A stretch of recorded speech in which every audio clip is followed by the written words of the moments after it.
You are standing in the center of the room. The air shifts, conversations falter, eyes dart toward the door.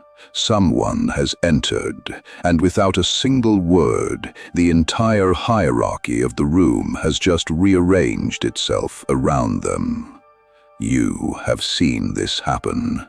You have felt the gravity of it.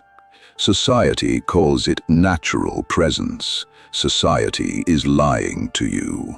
What you are witnessing is a calculated, invisible subjugation. It is the secret playbook they keep locked away, designed to keep you at the bottom of the hierarchy, while the masters of the game pull the strings. I am the architect, and I am here to hand you the keys to the dark machinery of human influence.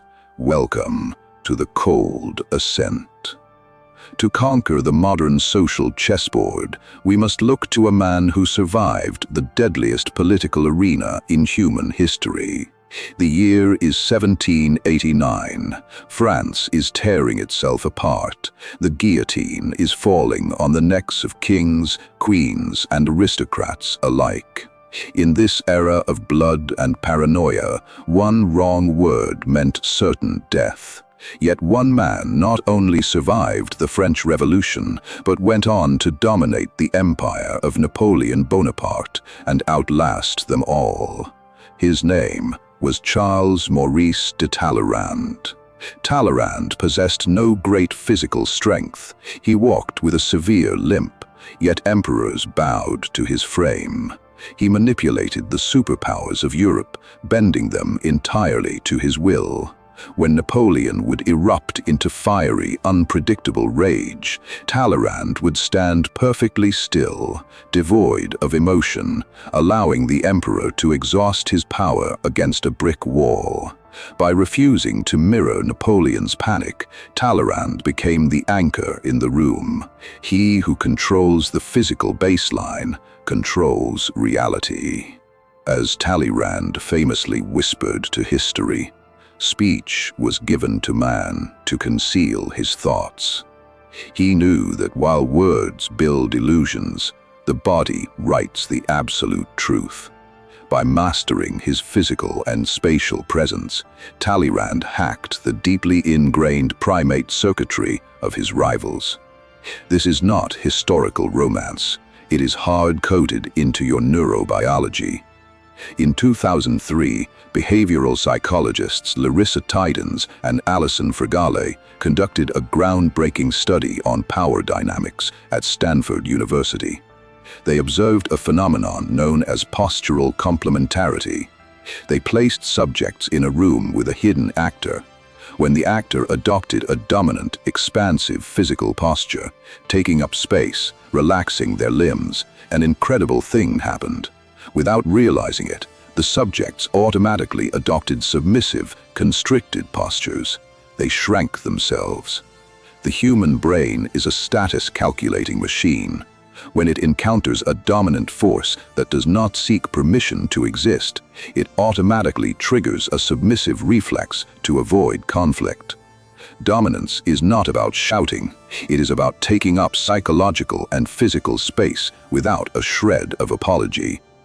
But baseline posture is only the canvas. To truly master the dark art of social dominance, you must manipulate motion and sight. You must weaponize your physical geometry. First, you must cultivate Kinesic Lethargy. The anxious mind moves quickly. It twitches, it adjusts, it rushes to accommodate the tempo of the room. The dominant predator does not rush. Moving with impossible, deliberate slowness projects an absolute absence of the threat response. When you deliberately slow your gestures, your walk, and the turning of your head, you signal to the primal brains around you that you are entirely safe from harm. You project that you are untouchable. The Roman Stoic philosopher Seneca once observed, "To be everywhere is to be nowhere." Be profoundly, lethargically still in your own center, and watch the room orbit around your calm. Next, you must employ spatial appropriation. Dominance is the silent claiming of physical territory. When you sit at a boardroom table or stand in a crowded lounge, do not keep your belongings tightly clustered. Spread your notebook, your glass, your arms. Claim the negative space. Do it silently. Never ask for the room, simply occupy it. Research by environmental psychologists like Robert Sommer on human proxemics has proven that dominant individuals routinely invade the spatial zones of others while fiercely guarding their own. Make them subconsciously yield their physical territory to your quiet, unapologetic expansion. Finally, you must wield the asymmetric gaze. The dark psychology of eye contact is not about aggressively staring someone down. It is about breaking contact strictly on your own terms. When a conversation pauses, hold their eyes. When the tension peaks and social convention dictates that you should look away to relieve the pressure, do not. Let the silence stretch. Let them feel the weight of your observation. Then, when you finally choose to break the gaze, do it slowly, dismissively, shifting your focus to something else entirely. This induces an immediate, subconscious spike of anxiety in the target. They will feel a sudden loss of your validation, and they will scramble to win it back. These are not parlor tricks. These are the brutal, unfiltered laws of physical influence. You can choose to ignore them, retreating back into the comfortable illusion that the world plays fair. Or you can wield them and step into the reality of the masters. The weak complain about the game. The powerful study the rules, rewrite the code, and win. I am the architect. If you have the stomach for the truth, and if you are ready to stop being a pawn, it is time to evolve. Subscribe to the Dark Influence Code. Join the sovereign mind. The Cold Ascent has begun. I will see you in the shadows of the top.